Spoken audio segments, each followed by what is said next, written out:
Samsung S25 series, One UI 7, dan Galaxy AI. Ya, 3 hal yang lagi sering banget kita dengerin akhir-akhir ini kalau ngomongin HP Samsung.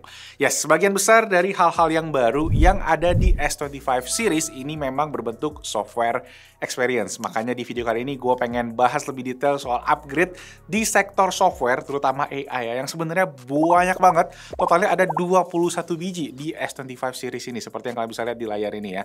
Nah, gue akan share fitur-fitur yang setelah gue pakai sekitar 2 mingguan ini ya, gue rasa ini kepake banget dan semoga bisa jadi tips juga yang oke, terutama buat kalian pengguna S25 series.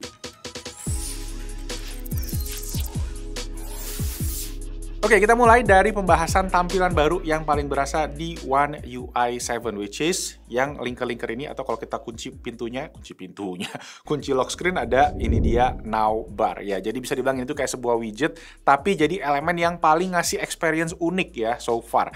Nah, mulai dari charging animasinya yang satisfying banget ya, dan yang paling utama fungsinya memang di lock screen, dimana kita bisa dapat live notification, kita bisa quick glance info mulai dari media player, navigasi, Google Maps, stopwatch, dan ada beberapa lainnya yang bisa kalian cek di setting ya, tinggal diaktifin aja.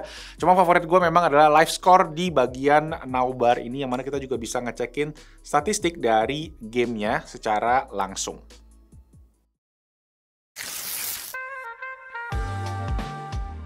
Next ada Now Brief. Nah, kalau Now Brief ini tuh sebenarnya simple ya, bisa dibilang kayak kompilasi atau summary dari activity atau hal-hal penting buat kita lakuin sepanjang hari.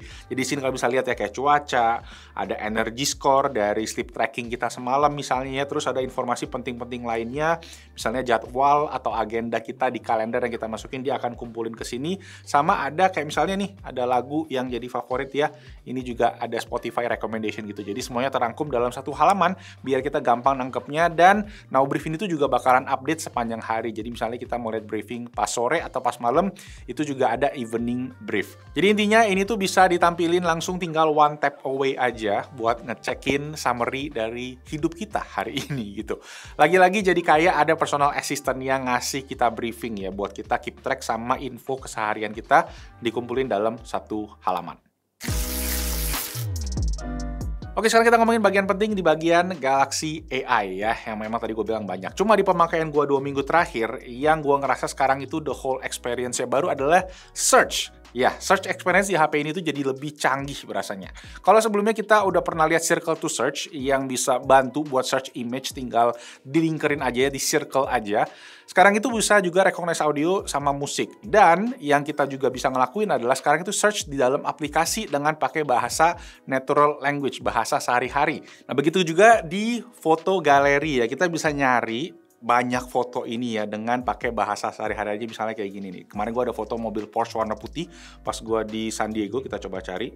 Please find a photo of white Porsche.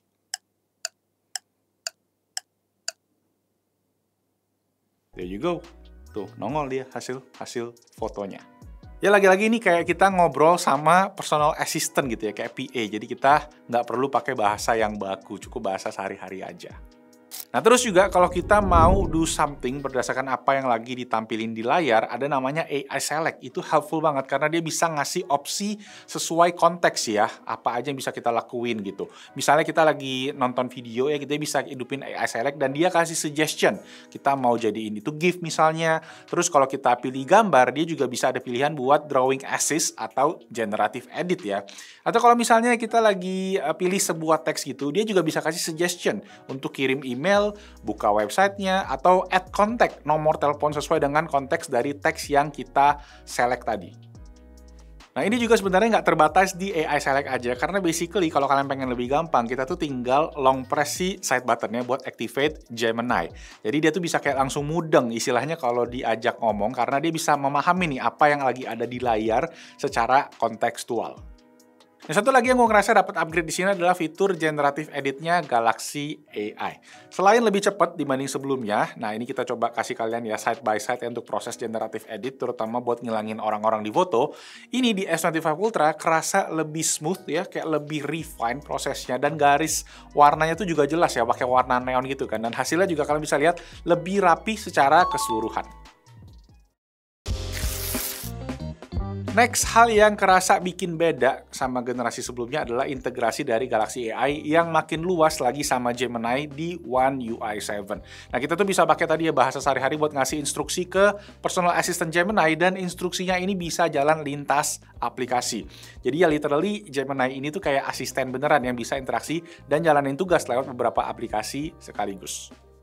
Contoh nih, kita lagi mau nyari tanggal pertandingan bola di Google dan kita mau langsung dimasukin ke kalender. Itu ada namanya sekarang Search and Calendar. Nah, itu kita tinggal ngomong aja kayak gini. Cari 3 pertandingan tim nasional Indonesia World Cup qualifying match dan masukkan ke dalam kalender saya. Tuh, langsung bisa ya. Dan ini juga bisa buat klub favorit kalian, misalnya nih ya. Find the next 5 Manchester United games and put it on my calendar. Ya, moga-moga nggak kalah terus.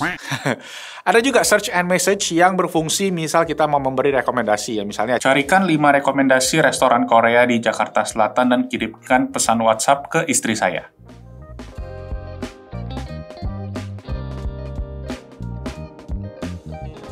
Jadi bisa juga ya dikirim pakai WhatsApp, nggak cuma SMS doang.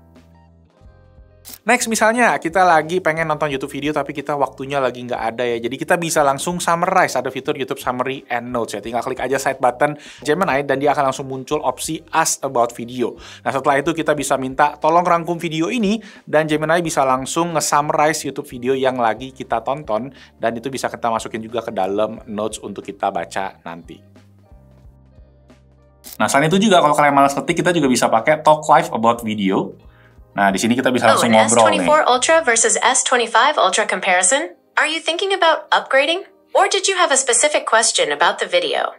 Bagaimana performa dari S25 Ultra dibandingkan dengan S24 Ultra? Nah, itu dia pertanyaannya. Jadi secara keseluruhan, S25 Ultra punya peningkatan performa yang cukup signifikan, terutama di bagian prosesor dan grafisnya. Jadi kalau kamu butuh performa yang sekenceng-kencengnya, S25 Ultra bisa jadi pilihan yang lebih menarik. Nah, kalau udah, yang kalian bahasin tadi juga ada nih ya, di secara transkrip, jadi bisa dicek ulang gitu. Ada juga yang namanya Cooking Master. Nah, yang pernah gua share juga sebenarnya di video hands-on kemarin ya. Jadi misalnya kalian lagi bingung nih ya, aduh ada makanan tapi nggak tahu mau masak apa. Nah, kalian tinggal foto aja isi kulkas kalian dan nanti Gemini akan ngerekomendasiin kita makanan serta resep lengkapnya. Resepnya tadi juga bisa disimpan di notes atau kalian juga bisa kirim ke orang lain. Nah, ini yang gue lihat menarik banget, yaitu conversational search experience, yang mana di sini kita tuh tinggal foto sebuah teks, misalnya chapter di buku, bisa foto apapun itu yang ada teksnya lah, menu itu juga bisa, dan Gemini akan menganalisis kontennya yang kemudian disampaikan balik ke kita berupa ringkasannya ya. Jadi kita bisa berdiskusi juga dengan AI di topik tersebut gitu nantinya. Menarik juga buat edukasi, misalnya bareng anak yang mungkin kita kurang paham misalnya topiknya ya, plus dia juga bisa dapat jawaban atas rasa penasarannya di seputar topik tersebut. Keren banget. Jadi sekarang Galaxy AI Gemini sebagai personal assistant di S25 series ini bisa lebih luas lagi cakupan action yang bisa dijalanin ya. Jadi makin pinter buat nangkep konteks, bahkan kita bisa ngomong pakai bahasa Indonesia, bahasa sehari-hari tanpa harus pakai bahasa baku, dan ini bisa ngejalanin instructionnya di berbagai aplikasi. Kamera, memang di S25 Ultra secara hardware nggak banyak ubahan di samping kamera ultrawide-nya yang sekarang udah 50 megapiksel. Tapi sebenarnya memang ada banyak improvement di balik layar ya dari software imaging-nya. Sekarang tuh ada AI Portraits Pipeline, yang mana basically sebuah software processing yang bisa ngebantu buat hasilin skin tone itu lebih akurat ya. Dan satu yang gue lupa mention kemarin karena nggak kesempatan nyoba banyak, yaitu si Virtual Aperture. Itu tuh fungsinya buat kita ngatur intensitas bokeh dari portrait shot yang mau kita ambil. Memang bisa dibilang mirip sama portrait mode, tapi ini lebih tunjukkan buat pro user yang pengen punya kontrol lebih untuk hasil jepretannya, bisa ngatur bukaan lensa aperture f-nya berapa gitu ya. Nah, untuk cobain fitur ini memang kita harus aktifin mode Expert RAW dan perlu download pluginnya dulu yang lumayan gede, sekitar 500 MB. Setelah itu kita bisa langsung aktifin fiturnya di icon lab, kemudian ada icon F dalam lingkaran, dan di sana kita bisa atur aperture-nya, kita kemudian juga bisa jepret dan hasil fotonya di capture dalam format raw.dng. Terus dari segi video processing engine sendiri buat night photography video nih yang ada, dia ada namanya spatiotemporal filter yang bisa nge-recognize waktu kita ngerekam ada objek apa yang diam dan ada objek apa yang bergerak supaya bisa diproses noise reduction-nya di kondisi yang kurang cahaya di low light ya. Cuma memang ini bekerjanya sekarang langsung di background processing-nya, jadi kita nggak perlu aktifin dan memang ada yang perlu diaktifin, ada mode smooth zoom sekarang yang mana ketika kita rekam video kita bisa klik kaca pembesar dan itu akan muncul scroll bar gitu yang mana kita bisa geser aja untuk zoom in atau zoom out secara lebih smooth. Dan pastinya fitur juga yang bakalan jadi favorit para videographer yaitu lock color profile yang bisa ngerekam up to 8K. Nah buat yang nggak tahu lock profile itu apa, karena kemarin banyak yang nanya ini ya pas kita post di Instagram. Jadi fungsinya itu adalah buat meng-capture highlight dan shadow di dalam sebuah video dengan lebih detail. Yang mana nanti ketika di color grading itu dynamic range dan juga warnanya bisa lebih maksimal ya. Lebih kayak cinematic kayak gitu looks-nya dan beda kayak di video pakai kamera HP yang biasanya cenderung dibikin terang terus kayak gitu ya. Nah, capability videonya juga nggak berhenti sampai di sana. Masih ada satu lagi dari Galaxy AI yaitu audio eraser di video. Nah, ini enak banget soalnya dia built-in di aplikasi Gallery ya. Jadi kita bisa edit audio di videonya langsung. Ya, jadi sesimpel itu aja untuk kita mengurangi dan bisa fokus ke suara kita. Tapi kalau kita pengen ngasih sedikit ya, biar dia lebih natural suaranya, kita bisa adjust juga levelnya ya. Seberapa yang kita mau, bahkan suara kita pun juga bisa kita ilangin. Gitu. Jadi kalau kita ngomong ya nggak. Audio eraser dari Galaxy AI menurut gue ini oke banget sih, terutama ya kita nggak usah pakai aplikasi-aplikasi lagi gitu kan, cukup lari galeri aja gitu, langsung kita akses si Galaxy AI-nya. Oke, sedikit bahas performance. Karena seperti yang gue bilang ya, chipset Snapdragon 8 Elite itu udah performance jamnya jauh banget dibandingin sama generasi sebelumnya di S24 Ultra yang cenderung dari 22 ke 23 ke 24 kan dikit-dikit ya naiknya ya. Nah, buat kalian yang penasaran bisa lihat juga di video comparison kemarin yang udah kita bikin sama S24 Ultra. Nah, kali ini juga vapor chamber lebih gede 40% yang mana artinya secara suhu akan lebih adem ya karena intense load. Cuma memang kalau kita tes sendiri running 3D Mark Wildlife Stress Test setelah running 20 kali, suhunya memang pas gua tes dengan S24 Ultra sama aja nih ya, di 43 sampai 44 derajat. Tapi perlu diingat, kalau Snapdragon 8 Elite emang jauh lebih powerful. Jadi mungkin ya kalau memang vapor chamber yang nggak sebesar itu, takutnya hasilnya bisa lebih panas lagi. Buat baterai, nah ini juga jadi satu pembahasan menarik, tapi sebelum masuk itu gue mau bahas satu hal yang memang cukup jadi kontroversi di S24 Ultra yaitu si S Pen. Ya mungkin udah banyak dari kalian yang tahu kalau ada fitur yang dikurangin nih dari si S Pen yaitu Bluetooth yang ngebuat fitur Air Actions itu udah absen ya di S25 series atau S25 Ultra lebih tepatnya. Tapi sebenarnya dengan nggak ada Bluetooth, si S Pen-nya ini tuh nggak butuh baterai untuk di-charge jadinya ya. Dan dari video battery drain test yang gue kutip dari The Tech Check itu nunjukin juga walaupun kapasitas baterai nggak naik di 5000 mAh ya, S25 Ultra bisa bertahan 40 menit lebih lama dibanding sebelumnya. Nah kemungkinan juga satu memang karena Snapdragon 8 Elite lebih efisien walaupun dia lebih powerful, dan ditambah juga ya karena tadi nggak perlu ngecas modul Bluetooth dari S Pen yang sebelumnya ada.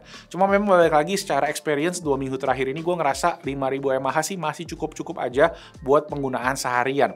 Dan charging 45 watt juga tergolong kencang ya, 20 menit bisa 50%, 80% dalam 35 menit. Walau gua harap ya Samsung bisa improve lagi ke depan dengan kapasitas baterai yang lebih gede, terutama di fase silikon karbon baterai ini. Untuk desain gue udah bahas cukup detail ya dari video sebelumnya, dari frame-nya totally flat sampai corner yang mana round radiusnya, si curve-nya itu agak beda sama seri regular dan plus. Jadi masih kerasa lah ultranya gitu, beda sama yang plus dan regular. Tapi memang setelah gue pakai 2 mingguan ya ini ternyata lebih enak ya, terutama pas masuk ke kantong dibandingin sama S24 Ultra yang mana siku-sikunya itu kan lumayan tajam pas ditaruh di kantong celana, dan kalau duduk tuh kadang berasa agak ketusuk gitu di bagian. Nah di S25 Ultra ini itu tuh nggak ada rasa tersebut. Secara bobotnya sendiri juga ini berkurang. Memang bikin feel di tangannya itu lumayan berasa berbeda sih gitu. Apalagi buat kalian yang mungkin upgrade nanti ya dari S22 Ultra, S23 Ultra, S21 Ultra, ini bakalan berasa banget improvement dari segi feeling di tangannya.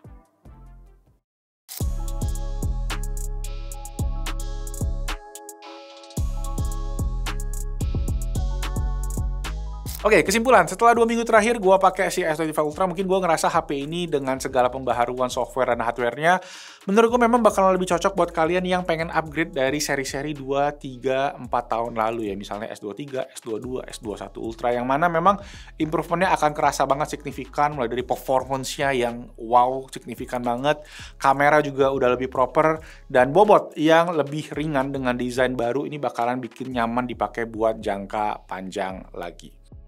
Oke, itu aja dulu guys video sharing 2 minggu pemakaian S25 Ultra, terutama di update Galaxy AI di tahun 2025 ini. Gue dengar-dengar gosipnya di MKBHD juga bilang kalau si Galaxy AI bakalan berbayar di tahun depan, katanya bakal terakhir di 2025, cuma kita lihat dulu aja. Samsung aja juga masih belum bisa kasih opini yang pasti, tapi ya paling itu sih yang bisa gue sampaikan. Gimana pendapat kalian soal Galaxy AI? Dan ya boleh di komen aja di bawah. Itu aja, kalau kalian suka videonya boleh kasih jempol, jangan lupa subscribe ke Basic YouTube channel, dan nama gue Malvin, thank you so much for watching. I'll see you guys di kolom comment section dan di next video. Ciao! Nanti review setelah sebulan aja kali ya.